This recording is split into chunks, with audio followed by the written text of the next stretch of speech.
বিষয়টা হচ্ছে যে একক ব্যক্তি অনটেস্ট মোটরসাইকেল ব্যবহার করে অভিনব পদ্ধতিতে ছিনতাই করে। এই ঘটনাটা আমাদের এলাকায় কিছুদিন ধরে আমরা একটা সমস্যা ফেস করছিলাম যে একটা সিঙ্গেল মোটরসাইকেল এলাকায় রেকি করে এবং বিভিন্ন সময় ছিনতাইয়ের কাজ করে, এরকম বিভিন্ন তথ্য আমাদের কাছে ছিল। তো আমরা তাকে ধরার জন্য বিভিন্ন রকম কৌশল অবলম্বন করি। একটা পর্যায়ে আমরা তাকে ধরতে সক্ষম হই।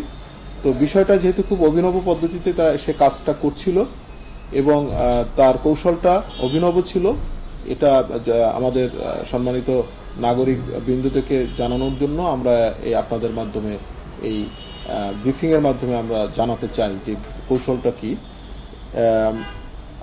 বিস্তারিত বলতে গেলে যে আয়নাল হক একজন ব্যবসায়ী, কাপড়ের ব্যবসায়ী, পুরান ঢাকা থেকে সে কাপড় কিনে নাটোরে তার ব্যবসার প্রতিষ্ঠান আছে। সে তার বন্ধুকে নিয়ে 3-6 তারিখে নাটোর থেকে সরাসরি কল্যাণপুর বাস স্ট্যান্ডে আসে। সাথে তার বন্ধু আলম ছিল, আয়নাল হক এবং আলম। তো এখানে সে গাড়ির অপেক্ষা করছিল।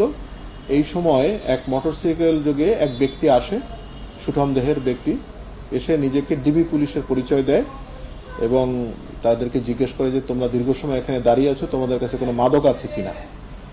তো ওরা বলে যে না, আমাদের কাছে তো কোনো মাদক নেই।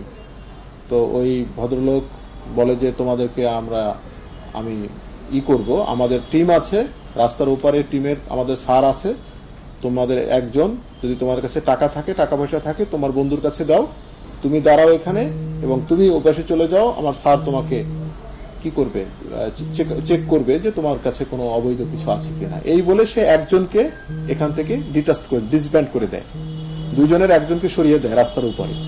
আর একজন যার কাছে টাকা আছে তাকে মোটরসাইকেলে নিয়ে বলে যে ঠিক আছে, যে যেখানে চেক করা হচ্ছে চলো ওইখানে আমরা যাব।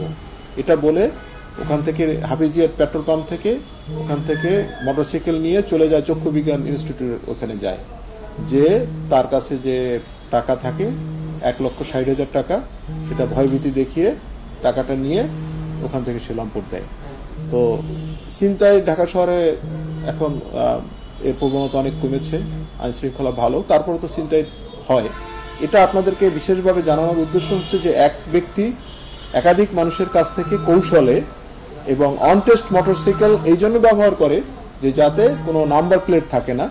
তো এই কাজ আমাদের প্রাথমিক জিজ্ঞাসাবাদে আমরা যেটা জানতে পেরেছি, একটা নতুন মোটরসাইকেল নেওয়ার পরে 2-3টা কাজ করার পর ওই মোটরসাইকেলটা বিক্রি করে দেয়, বিক্রি করে দিয়ে আবার নতুন মোটরসাইকেল কিনে।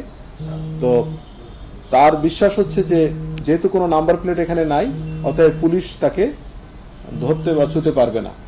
তো দীর্ঘদিন ধরে সেই কাজটা করে আসছে পুলিশকে ফাঁকি দিয়ে। তো সর্বশেষে আমাদের হাতে ধরা পড়েছে।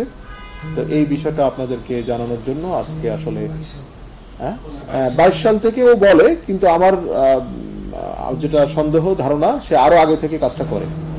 তার নামে 4টা মামলা আছে, আমরা মামলাগুলো নিয়ে কাজ করছি। আর প্রাথমিক জিজ্ঞাসাবাদে সে স্বীকার করেছে তার বাড়ি খুলনা। তো আমরা খুলনা থেকে তাকে ধরে এনেছি।